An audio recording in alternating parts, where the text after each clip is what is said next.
Bonsoir et merci de nous rejoindre pour un nouveau numéro de décryptage sur Niveau d'Info. La Turquie a officiellement déposé la semaine dernière une demande d'adhésion au BRICS, la communauté des économies émergentes. Par ce choix d'adhésion, Ankara tente de redessiner son rôle sur la scène internationale et diversifier ses alliances et moyens d'être notamment indépendant vis-à-vis de l'Union européenne et des États-Unis. Mamadou Diouf, bonsoir et bienvenue. Merci, bonsoir Charlotte. L'acronyme BRICS désigne une alliance de 5 grandes économies émergentes que sont le Brésil, la Russie, l'Inde, la Chine et l'Afrique du Sud. Et quel est le mode de fonctionnement? Il faut dire que pour le moment, les BRICS, certains même vont jusqu'à dire que c'est informel. C'est-à-dire qu'il n'y a pas encore quelque chose qui a été conçu à l'image de l'OTAN, par exemple, pour montrer une organisation qui regroupe un certain nombre d'États, bien que l'OTAN a plutôt un caractère militaire. Vous avez un travail qui est en train d'être fait entre des États qui ont un certain nombre de valeurs considérées comme étant des valeurs communes, qui ont un certain nombre d'ambitions également par rapport à la façon dont ce monde-là fonctionne et qui sont en train de vouloir formaliser ces choses. Sur le plan économique, par exemple, c'est là où on les attend beaucoup. Ils sont en train de mettre en place une banque qui va être la banque des BRICS. Mais ça montre qu'on est en train de formaliser progressivement une sorte d'alternative par rapport à un monde dirigé par un pôle qui aujourd'hui veut garder tous les intérêts de son côté. Ce pôle alternatif pourrait permettre de rééquilibrer le monde. Mais ce pôle alternatif, il faut le dire clairement, il est encore en construction. Les BRICS n'ont pas de siège ni de secrétariat général, même pas de représentant régional ou de traité fondateur. C'est pour ça qu'il est qualifié d'être informel? En fait, dans le mot informel, vous avez également le biais de celui qui est de l'autre côté, qui ne veut pas des BRICS. Mais le caractère informel n'empêche que vous avez un certain nombre de choses, j'avais dit un certain nombre de valeurs partagées, vous avez un certain nombre de choses sur lesquelles les gens ont discuté, sur lesquelles les gens se sont entendus. Je parle tout à l'heure de mise en place d'une banque. Pour mettre en place une banque, on ne le fera pas avec de l'informel. L'informel, c'est le cadre général, comme vous l'avez dit. D'habitude, quand on dit voilà une structure, on s'attend à voir ce qu'on appelle l'identité. L'identité de la structure à travers un certain nombre de choses qui ne sont pas encore au point, mais ça ne les empêche pas aujourd'hui de faire un certain nombre de choses et déjà d'inquiéter à l'échelle internationale. Ce n'est pas encore au point où c'est un choix de ne pas en avoir du tout. J'ai l'impression qu'ils ont pris une stratégie qui consiste à aller pas à pas et de façon assurée. Parce qu'il ne faut pas aussi qu'on se jette la poudre au niveau des yeux. Dans les BRICS, vous avez des difficultés. La Chine est dedans, l'Inde est dedans. D'un point de vue démographique, d'un point de vue potentiel économique, c'est extrêmement intéressant. Mais quelle est la nature des relations entre ces deux pays? Est-ce que les relations sont au bout fixe? Ça fait que quand on va avancer, ça ne va pas être extrêmement facile sur tous les plans. Je crois qu'ils ont compris l'enjeu actuel à l'échelle géopolitique. Ils sont en train de faire leur cuisine petit à petit. Et comme on le dit chez moi, quand on prépare un très bon plat, quand ça commence à bouillir, on commence à sentir que le plat qui vient va être un plat intéressant. Et c'est le cas actuellement des BRICS. Maintenant, il faut qu'on l'accepte. Le plat n'a pas encore été servi, mais reconnaissons que les odeurs indiquent un plat qui risque d'être succulent. Et on voit bien que la démarche ici, elle est bien différente de celle justement de l'ONU, du FMI ou encore de l'Union africaine et même de l'OTAN qui existe déjà depuis des décennies. Est-ce que les BRICS viennent ici rétablir un certain équilibre ou simplement briser les organisations anciennes? Bon, peut-être pas briser, mais il y a de fait aujourd'hui, à l'échelle mondiale, une dictature d'un système économique déterminé qui est le libéralisme. Qui fait qu'aujourd'hui, même en termes d'achat et de vente, c'est plutôt la monnaie d'un pays qui est utilisée. Pourquoi on n'utilise pas la monnaie de nos pays, nous, en Afrique? Pourquoi il y a des monnaies qui sont de vraies monnaies et d'autres monnaies... Précisément le dollar. Qui sont des monnaies de singe, comme on dit. On dit vous n'êtes pas convertible. Vous avez les BRICS qui font ce travail actuellement où ils vont essayer de faire des échanges sans pour autant passer par le dollar. C'est pourquoi j'ai dit, on dit informel, mais vous avez des choses concrètes qui sont en train d'être faites et pas seulement entre eux, ils veulent également l'imposer sur le marché international. On a vu la Russie, quand les sanctions sont allées jusqu'à un certain moment, qui ont dit maintenant, bon, ce que nous vendons même, nous, on le vend en rouble tout simplement. Donc ceux qui veulent acheter n'ont qu'à venir acheter en rouble pour ne pas l'acheter avec la monnaie de notre pays. Parce qu'il faut le dire clairement, quand nous utilisons la monnaie de notre pays, mais nous enrichissons également cet autre pays. Le plus grave, puisque vous avez cité le cas du dollar, mais quand les Américains décident de baisser ou d'augmenter le dollar, ils le font sur la base de l'économie de leur propre pays, pas sur la base de l'économie mondiale. Alors que le dollar qui baisse ou le dollar qui augmente se traduit chez nous, par exemple, par des conséquences immédiates. Si je prends un exemple banal, le baril du pétrole est fixé en dollars. Le Sénégal produit du pétrole. Vous le vendez en dollars. Dès qu'on baisse le prix du dollar, votre pétrole coûte automatiquement moins cher. Le contraire est valable. Ceux qui ne produisent pas le pétrole, qui achètent le pétrole sur le marché mondial, dès qu'on augmente le prix du dollar, le prix du baril augmente, même si sur le marché du pétrole, le prix du pétrole n'a pas augmenté. Mais pourquoi la monnaie américaine peut autant impacter dans autant de pays dans le monde? Mais il y a quelque chose qui ne va pas. Il y a une injustice ici, d'un point de vue économique, qu'il faut rétablir. Et c'est clair que parmi ce que les BRICS veulent faire, il y a cela. Et dans ce contexte, on parle d'un nouvel ordre mondial plus juste. C'est à cela que cela réfère? Plus juste, je vais être prudent en tant qu'historien. On nous a toujours promis plus juste, mais ça n'a pas toujours été ce qu'on a vu. Attendons de voir sur le terrain ce que ça va donner. Ce qui est clair, c'est qu'il y aura une remise en cause de l'ordre économique mondial qui est là, qui s'impose pratiquement à peu près à tout le monde. Et cette remise en cause est intéressante parce que cela va rééquilibrer les relations au niveau du monde. Puisque aujourd'hui, ces gens ont un avantage qui est certain. Vous avez la Banque mondiale, vous avez le Fonds monétaire international qui sont là, qui sont de grosses institutions sur le plan financier à l'échelle internationale.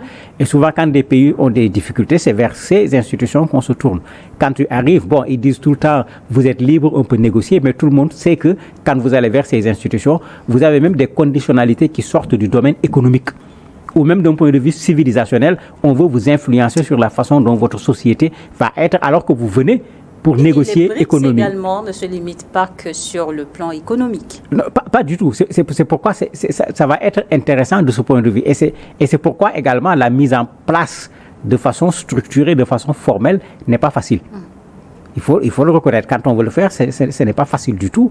Alors que de l'autre côté, vous avez déjà quelque chose de tracé, si je peux le dire ainsi. On vous dit, vous signez un accord, on vous parle de partenariat, mais quand vous arrivez, il y a des conditionnalités qui sont là, et une bonne partie de ces conditionnalités, c'est du apprendre ou à laisser. Et parmi les conditions d'adhésion non plus ne sont pas aussi simples que ça au niveau des BRICS créés. Donc en 2009, les 4 pays fondateurs, les 4 premiers pays, en tout cas, ont accueilli l'Afrique du Sud en 2011 sous Jacob Zuma. Plusieurs pays depuis ont déposé leur candidature, une trentaine au total, dont la Turquie. La Turquie qui a longtemps bataillé pour adhérer à l'Union européenne. On s'en souvient à l'époque du président français Nicolas Sarkozy. Il n'a pas réussi. Mais pourquoi aujourd'hui la Turquie se retourne vers une autre organisation dont les BRICS et les trentaines d'autres pays derrière les BRICS? Comment comprendre donc cet engouement autour donc de l'organisation? En fait, il y a une chose qui est sûre, si les BRICS parviennent à formaliser des choses intéressantes, même sur le plan économique seulement, ça va peser à l'échelle mondiale. On ne peut pas mettre ensemble l'Afrique du Sud, la Russie, la Chine, l'Inde et le Brésil et ne pas pouvoir influencer à l'échelle mondiale. Sans compter les autres pays qui sont en train de s'ajouter petit à petit. Et quand vous regardez, ne regardez pas seulement la taille d'un pays. Quand on dit Émirats Arabes Unis, quand on dit Arabie Saoudite, regardez le domaine du pétrole et autres, faut le prendre en compte. Regardez également comment ces pays sont en train de travailler à vouloir participer à l'économie mondiale, pas seulement à l'économie de leur propre pays. Pour le cas de la Turquie, la Turquie est une sorte de trouble-fête dans l'autre camp. La Turquie est membre de l'OTAN. Quand un membre de l'OTAN demande à être membre des BRICS, c'est un problème. La Turquie a toujours posé ce problème, les gens n'en voulaient pas. Cette fois-ci, bon, c'est vrai, le président n'a pas encore dit, le ministre des Affaires étrangères ne l'a pas dit, mais le porte-parole du parti de Recep Tayyip Erdogan a dit clairement que la procédure est en cours. Donc c'est clair. Il y a cet aspect qui est là. La Turquie a voulu être membre de l'Union européenne pendant longtemps. On a toujours refusé à cause de son caractère un peu islamique que l'on a considéré pas trop compatible. Je disais tout à l'heure que ici on parle plutôt économie, vous voyez, on regarde civilisation. Et pour les questions de civilisation, alors que une partie de la Turquie se trouve indiscutablement sur l'espace européen.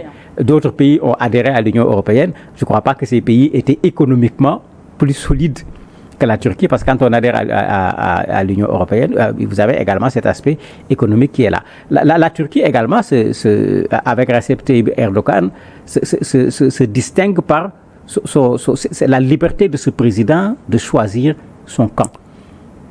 Il est membre de l'OTAN. Regardez ce qui se passe avec la guerre Ukraine-Russie. L'OTAN est plutôt du côté de l'Ukraine, avec des sanctions, avec des armes qu'on donne. Lui, il est des deux côtés. Il est prêt à vendre des armes à l'Ukraine, il est prêt à vendre des armes à la Russie. Et ça n'a pas dégradé. Au contraire, même les relations avec la Russie se sont améliorées. Mais n'oubliez pas que la Turquie avait abattu un avion russe quand il y avait une certaine relation entre les deux. Vous avez un autre problème également avec ce camp de l'OTAN. C'est ce même camp de l'OTAN qui soutient Mordicus, Benjamin Netanyahou au niveau d'Israël, alors que la Turquie soutient plutôt la Palestine. Bon, c'est pourquoi ce qu'on disait tout à l'heure, ça ne sera pas une question d'union sur le plan économique, mais ces blocs vont pouvoir permettre également sur d'autres questions qui ne sont pas des questions strictement économiques de pouvoir changer l'orientation du monde actuel. Les conflits, oui, mais aussi c'est différent entre les pays sur le plan économique. Vous avez parlé tantôt d'influence donc des BRICS sur l'échiquier mondial, mais quelles conséquences cette influence pourrait avoir, par exemple, sur les guerres commerciales entre pays membres? C'est là où je disais qu'ils sont en train de s'installer. Il va être extrêmement difficile de résoudre ce problème. Je ne connais pas d'exemple où on échappe à cela. Pour ceux qui connaissent l'Union européenne, la politique agricole commune, elle a été mise en place de façon extrêmement difficile et jusqu'à aujourd'hui, il y a toujours des revendications. Vous voyez, en France, qu'on dit il faut qu'on arrête les produits de tel pays, il faut qu'on privilégie les produits français. Ça c'est une raison toute simple. Malgré tout ce qu'on nous dit comme théorie qu'on enseigne sur les relations internationales, ce monde est bâti sur deux choses fondamentalement. L'intérêt, le rapport de force. Et quand on parle d'économie, vous avez cet intérêt qui est là. La Turquie n'est pas allée vers les BRICS, tout simplement parce qu'on a envie d'adhérer à une nouvelle organisation. Ça permet à la Turquie d'être un peu dans cette sorte de neutralité que la Turquie défend un peu, une certaine souveraineté également te permettant d'être en relation avec la Russie, d'être en relation avec les États-Unis, sans pour autant accepter que l'un ou l'autre détermine ta ligne de conduite ou tes relations avec d'autres pays. Parce que ça fait partie des problèmes aujourd'hui au niveau des relations internationales. Donc, si les BRICS parviennent à s'installer comme il se doit, à servir véritablement de contrepoids, on aura ne serait-ce qu'un monde bipolaire, pour ne pas dire un monde multipolaire, parce qu'il y a d'autres structures également qui essayent de se mettre en place, mais qui n'ont vraiment pas la dimension des BRICS. Et la Russie préside donc cette année l'organisation en janvier 2025. Vladimir Poutine passera le flambeau au Brésilien Lula da Silva. Mais les pays moins avancés ont-ils également une carte à jouer au sein des BRICS? Mais bien sûr, quand vous parlez de la trentaine de pays qui veulent adhérer, il y en a qui sont des pays africains. S'il fallait les regarder sur le plan économique avant de parler d'adhésion, ça ne serait pas grand-chose. Ouais. Parmi les 5 qu'on a acceptés, il y a l'Éthiopie. Est-ce que l'Éthiopie a été acceptée à cause de son poids économique? Je ne le crois pas. Les BRICS également sont dans la stratégie. Les BRICS sont dans la stratégie. Puisqu'il va à un certain moment, qu'on le veuille ou pas, se poser un problème. Si les BRICS sont bien constitués, d'une sorte de guerre froide qui est différente de celle qu'on avait connue, mais où on aura 2 pôles qui sont là. Et la tendance, ça sera quoi? Aller vers les deux, comme la Turquie est en train de le faire, ou bien créer un 3e pôle pour ramener le non-alignement de la conférence de Bandung, etc. En fait, on va vers une recomposition du monde si les BRICS parviennent à installer quelque chose de solide sur le plan économique, sur le plan politique, sur le plan diplomatique et éventuellement sur le plan militaire. Parce que quand vous regardez la Turquie qui commence déjà à vendre des armes un peu partout, la Chine fait la même chose, la Russie fait la même chose, mais vous parliez tout à l'heure de guerre économique, comment ils vont pouvoir s'entendre sur ce plan-là parce que c'est le même marché qu'ils vont aller chercher. Et dans sa configuration, les BRICS sont une organisation très souple, mais où vont les BRICS? C'est une question qu'on doit se poser également. Mais ils n'ont pas dit clairement où ils vont. Mais à voir ce qu'ils sont en train de faire, ils vont vers une remise en cause de l'ordre mondial actuel. On insiste beaucoup pour le moment sur le côté économique, mais je suis persuadé qu'avec des Lula da Silva, des Poutine, la Chine, la remise en cause ne s'arrêtera pas à la question économique. Sur ce plan justement économique, il y a un projet de monnaie commune. En fait, c'est encore loin parce qu'ils sont surtout dans une logique de sortir d'un système international où on impose une monnaie. Pour ceux qui suivent l'actualité, vous voyez parfois les Américains qui disent mais il faut que le yen est trop haut, il faut qu'on fasse baisser le yen. Mais qui sont les États-Unis pour décider de la baisse des monnaies des autres? Depuis quand on dit aux Américains de faire monter ou de faire descendre leur monnaie pour qu'ils le demandent à d'autres? Il y aura une guerre sur la question des monnaies. Cette guerre-là, c'est clair qu'elle éclatera un jour. Je ne sais pas encore quand. Est-ce qu'il s'agira d'une monnaie commune des BRICS ou bien est-ce qu'il s'agira de plusieurs monnaies qu'on va retrouver sur le marché international et que tout le monde va pouvoir utiliser librement? Je ne peux pas encore dire de quoi il s'agit. Une monnaie numérique, en tout cas, il faut le rappeler quand même, les BRICS ont leur banque, donc appelée la Nouvelle Banque de Développement, avec son siège à Shanghai, en Chine, et dirigée par l'ex-dirigeante du Brésil, Dilma Rousseff. Tout à fait. Ça, c'est le volet économique qui est en train de s'affirmer de façon extrêmement claire. Mais quand on veut une monnaie, il faut d'abord une banque.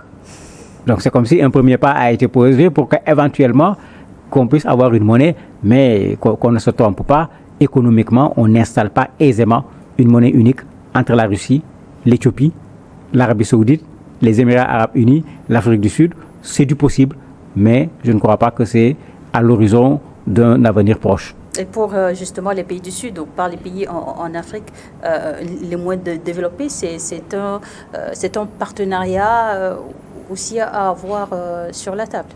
En fait, adhérer au BRICS, ça a des avantages. Mais plusieurs pays africains ont posé leur candidature. Puisque je disais tantôt que quand on va vers l'autre bloc avec la Banque mondiale, puisque c'est la banque là-bas, le Fonds monétaire international, de façon générale, les conditionnalités sont là. Est-ce que les BRICS vont pouvoir proposer quelque chose qui sera alternatif? Où on pourra pouvoir avoir des prêts, un partenariat qui va être différent de celui-ci, mais que les pays africains prennent tout simplement leurs responsabilités pour aller vers le partenariat qui est plus utile, qui a plus d'intérêt pour leur population, au lieu de continuer dans un alignement BRICS ou bien Banque mondiale ou États-Unis. Moi, je trouve que cet alignement ne sert absolument à rien. Que les responsables de nos pays prennent leurs responsabilités pour prendre la direction de l'intérêt de leur population. C'est pour cela qu'ils ont été élus. Merci, Mamadou Diouf, d'avoir accepté notre invitation. Merci à vous également de nous avoir suivis dans Décryptage.